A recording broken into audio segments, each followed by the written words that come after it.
सम्पूर्ण नमस्ते। आज चाहिँ हामी सौर्यमण्डल तथा ब्रह्माण्ड सम्बन्धी जानकारी लिएर उपस्थित भएका छौँ तपाईहरुको माझमा। यहाँनिर स्क्रिनमा देख्न सक्नुहुन्छ तपाईहरुले सौर्यमण्डल र तथा ब्रह्माण्ड सम्बन्धी जानकारी लेखिएको छ। आउनुहोस् ढिला नगरी आजको कन्टेन्टलाई सुरु गरौँ है त। सौर्यमण्डल तथा ब्रह्माण्ड सम्बन्धी जानकारी। फर्स्ट पोइन्टमा देख्न सक्नुहुन्छ यहाँहरुले ब्रह्माण्ड अन्तर्गत के कुरा पर्छ भनेपछि ब्रह्माण्ड अन्तर्गत प्रकृति, अन्तरिक्ष र समय, पदार्थ र ऊर्जा, भौतिक नियम र सृष्टि सञ्चालन आदि चलेको हुन्छ ब्रह्माण्डबाट है त। त्यसैगरी ब्रह्माण्ड सम्पूर्ण तारागंगा त्यसैगरी तारा यहाँनिर कमा हो, यहाँ छुटेछ, यहाँनिर कमा हो, आकाशगंगा, तारा त्यसैगरी ग्रह, उपग्रह आदिको विशाल समूह हो। आकाशगंगा, तारा, ग्रह, उपग्रह आदिको विशाल समूह हो। त्यसैगरी सौर्यमण्डल रहेको तारापुञ्ज आकाशगंगा तारापुञ्जदेखि सबैभन्दा नजिकको तारापुञ्ज एन्ड्रोमेडा हो। सौर्यमण्डल रहेको तारापुञ्ज आकाशगंगा तारापुञ्ज मिल्की वे ग्यालेक्सी। हाम्रो आकाशगंगा तारापुञ्ज चाहिँ हामी रहेको यो सौर्यमण्डल छ जुन प्लानेट र अर्थ भएको यो सन भएको, योलाई चाहिँ हामीले आकाशगंगा तारापुञ्ज भनेर भन्छौँ। इंग्लिशमा मिल्की वे ग्यालेक्सी। यो मिल्की वे ग्यालेक्सी तारापुञ्जदेखि सबैभन्दा नजिकको तारापुञ्ज भनेको एन्ड्रोमेडा हो र सूर्य ग्यालेक्टिक सेन्टरबाट 30,000 प्रकाश वर्ष टाढा रहेको छ भन्छ। सूर्य चाहिँ ग्यालेक्टिक सेन्टर भनेको यो हाम्रो जुन आकाशगंगा तारापुञ्ज रहेको छ, तारापुञ्जहरू आकाशमा चाहिँ करिब 100 अरब तारापुञ्जहरू छन्।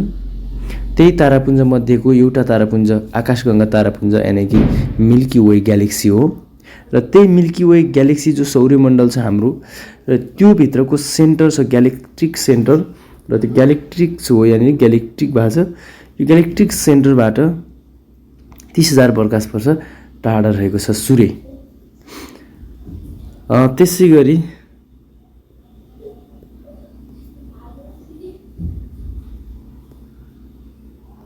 यानी अर्को छ ब्ल्याक होलको सीमालाई इन्भेन्ट होराइजन भनिन्छ भने यसको बारेमा खोज गर्ने वैज्ञानिक स्टेफन हकिङ हुन् भनेको छ। र यो ब्ल्याक होल भनेको चाहिँ के हो भन्दाखेरि यो ब्ल्याक होल भनेको चाहिँ हामी रहेको आकाशगंगा तारापुञ्ज, हामी रहेको तारापुञ्ज ग्यालेक्सी मिल्की वे ग्यालेक्सी छ जो त्यसको केन्द्रमा चाहिँ एउटा धब्बा जस्तो अथवा त्यहाँ चाहिँ एकदमै सानो क्षेत्रफलमा थुप्रै डेन्सिटीले पदार्थहरू चाहिँ त्यहाँनिर बसेको छ र त्यसको गुरुत्वाकर्षण क्षमता यति छ कि त्यहाँ कुनै वस्तु पर्यो भने त्यहाँबाट उम्किन सक्दैन। त्यस्तो वस्तुलाई हामीले त्यस्तो ठाउँलाई ब्ल्याक होल भनेर भन्छौँ र त्यो ब्ल्याक होलको सीमालाई इन्भेन्ट होराइजन पनि भनिन्छ र यसको बारेमा खोज गर्ने वैज्ञानिक चाहिँ स्टेफन हकिङ हुन्। त्यसैगरी ब्रह्माण्डमा 100 अरब तारापुञ्जहरू छन्, 100 अरब तारापुञ्ज, त्यही मध्येको हामी रहेको तारापुञ्ज आकाशगंगा तारापुञ्ज भयो। त्यसैगरी आकाशगंगाका कम्तीमा 100 अरब ताराहरू छन्, तारामध्ये एउटा तारा सूर्य हो।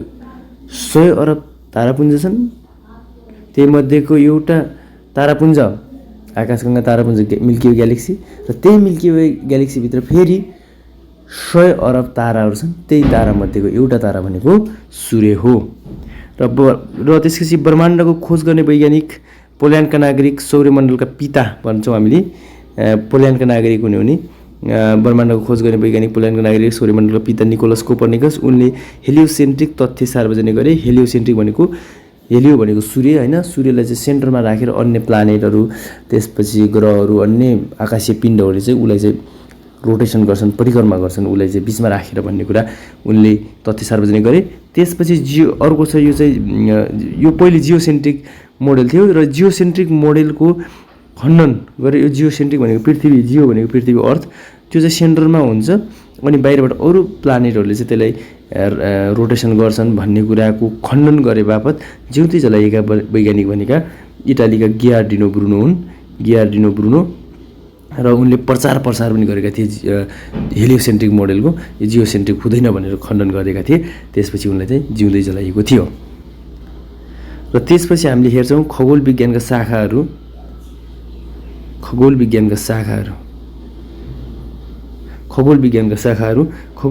शाखामध्येमा फर्स्टमा छ कस्मोलोजी भनेको कस्मोलोजी भन्ने शब्दले ब्रह्माण्ड जनाउँछ। ब्रह्माण्ड सम्बन्धी अध्ययन सृष्टि उत्पत्ति विकासका खोज गर्ने शास्त्र हो। यो ब्रह्माण्ड सम्बन्धी अध्ययन गर्ने ब्रह्माण्डको अथवा सृष्टि उत्पत्ति विकासको खोज गर्ने शास्त्र कस्मोलोजी। त्यसै गरी एस्ट्रोफिजिक्स छ। फिजिक्स शब्द आछ, एस्ट्रो भनेको अन्तरिक्ष भन्ने भइहाल्यो। अन्तरिक्षमा भौतिक विज्ञानका नियमहरू लागू गर्ने शास्त्र एस्ट्रोफिजिक्स भयो। त्यसैगरी फोटो भन्ने शब्दले अगाडिको यो लाइटलाई जनाउँछ। त्यसकारणले विद्युत चुम्बकीय विकिरणमा आधारित अन्तरिक्षमा चमकदार वस्तुहरू छन्, खगोलीय वस्तुहरू, त्यसको खोज गर्ने। फेरि भन्दैछौँ फोटोमेट्री भनेको विद्युत चुम्बकीय विकिरणमा आधारित अन्तरिक्षमा चमकदार खगोलीय वस्तुहरूको खोज गर्ने विज्ञान नै हो फोटोमेट्री। त्यसैगरी एस्ट्रोमेट्री भन्ने छ अर्को। एस्ट्रो भन्ने शब्द आकाशीय पिण्डहरू जनाउँछ। आकाशीय भयो चाहिँ यहाँनिर ए पनि हो, छुटेछ है साथीहरू, यहाँनिर ए छुटेछ। आकाशीय पिण्डहरू अवस्थित र तिनीहरूको चालको खोज गर्ने शास्त्र के हो? एस्ट्रोमेट्री।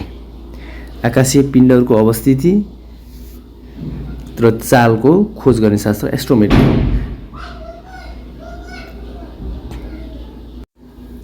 त्यसै गरी अर्को छ एस्ट्रोसिस्मोलोजी। एस्ट्रोसिस्मोलोजी भनेको चाहिँ ताराहरूको आन्तरिक संरचनाहरूको बारेमा अध्ययन गर्ने शास्त्र हो। ताराहरूको आन्तरिक संरचनाको अध्ययन गर्ने हो भने अर्को चाहिँ एउटा भित्री संरचनाको अध्ययन गर्ने पनि छ ताराहरूको, हामीले हेर्छौँ।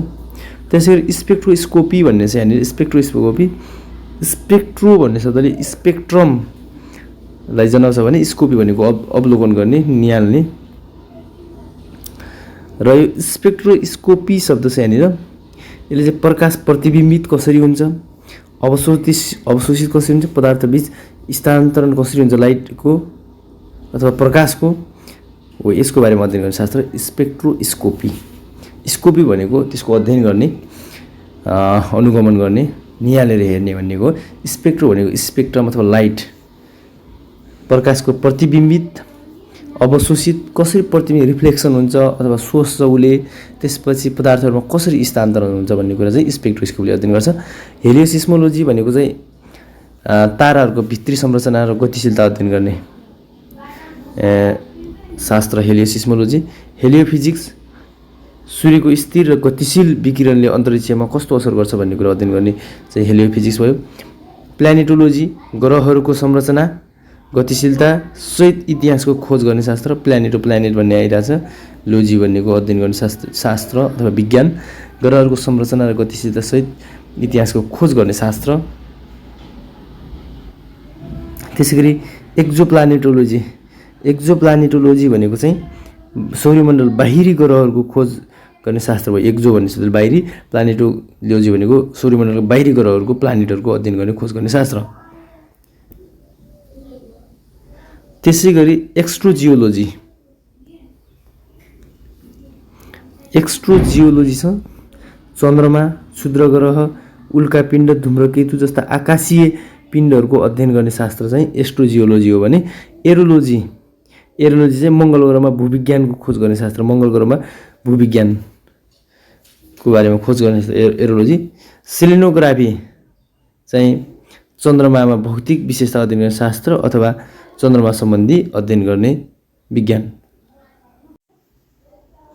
सेलेनोग्राफी भनेको चाहिँ चन्द्रमाको अध्ययन गर्ने विज्ञान, चन्द्रमा सम्बन्धी अध्ययन गर्ने विज्ञान। त्यसै गरी एक्जोजियोलोजी भनेको चाहिँ बाह्य ग्रह, एक्जो भन्नेले बाह्य, उल्कापिण्ड, धूम्रकेतु जस्ता आकाशीय पिण्डहरूको अध्ययन गर्ने शास्त्र। त्यसैगरी एक्स्ट्रोबायोलोजी एक्जोजियोलोजी भनेको बाह्य ग्रह उल्कापिण्ड र धूम्रकेतु जस्ता आकाशीय पिण्डहरूको अध्ययन गर्ने शास्त्र भयो। त्यसैगरी एस्ट्रोबायोलोजी छ। बायोलोजी भनेको चाहिँ जीव विज्ञान भइहाल्यो। एक्स्ट्रो भन्नाले अन्तरिक्षमा अथवा ब्रह्माण्डमा